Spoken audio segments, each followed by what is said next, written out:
Hi friends, எல்லாருக்கும் வணக்கம். இன்னைக்கு நம்ம பார்க்க போற வீடியோல என்னன்னு பாத்தீங்கன்னா, இந்த தோசை பைத்தியங்கள் பத்தி தாங்க. அதாவது வீட்டுல கண்டிப்பா நம்ம பசங்களையோ நம்ம வீட்டுக்காரர்களோ யாராவது ஒருத்தர் தோசை பைத்தியமா இருப்பாங்க. எங்க வீட்டுல பாத்தீங்கன்னா எங்க வீட்டுக்காருங்க தோசை ஊத்தி கொடுன்னு என்கிட்ட கேட்டாரு. நான் எண்ணெய் இல்லைன்னு சொல்லியிருந்தேன். இருக்கிற எண்ணெயிலேயே எனக்கு தோசை ஊத்தி கொடு அப்படின்னு சொல்லி ஒரு சேலஞ்ச் வேற. அவங்க அம்மா எண்ணெய் இல்லாமே தோசை ஊத்தி கொடுப்பாங்களாமா, எத்தனை தோசை வேணாலும் சுட்டு கொடுப்பாங்களாமா.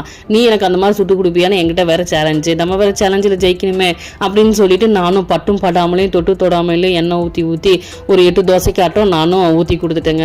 அவ்வளோ ஈஸியாலாம் வரலைங்க. கல்லுக்கும் எனக்கும் சண்டை வந்து, கல்லுக்கும் கரண்டிக்கும் சண்டை வந்துன்ட்டு ஒரு வழியாக ஒரு 9 தோசையாட்ட சுட்டு கொடுத்துட்டேங்க. இதில் ஜெயிச்சது யாருன்னு பார்த்தீங்கன்னா அவர் தான். ஏன்னா அவருக்கு தோசையும் ஆச்சு, எண்ணெய் வாங்குறதுக்கு செலவும் மிச்சமாயிடுச்சு. இனிமேல் இந்த மாதிரியே தோசை ஊற்றிக்கிறேன், ஈஸியாக இருக்குது அப்படின்னு வேற ஒரு கமெண்ட் வேற நம்மக்கிட்ட. உங்கள் வீட்லேயும் இந்த மாதிரி இருந்ததுன்னா கண்டிப்பாக என்கிட்ட கமெண்ட்டாக ஷேர் பண்ணுங்கள். கடைசி இருந்த அந்த எண்ணெயும் ஊற்றி தோசை ஊற்றி வச்சுங்க. லைக் பண்ணுங்கள், ஷேர் பண்ணுங்கள், மறக்காமல் சப்ஸ்கிரைப் பண்ணிக்கோங்க. தேங்க்யூ.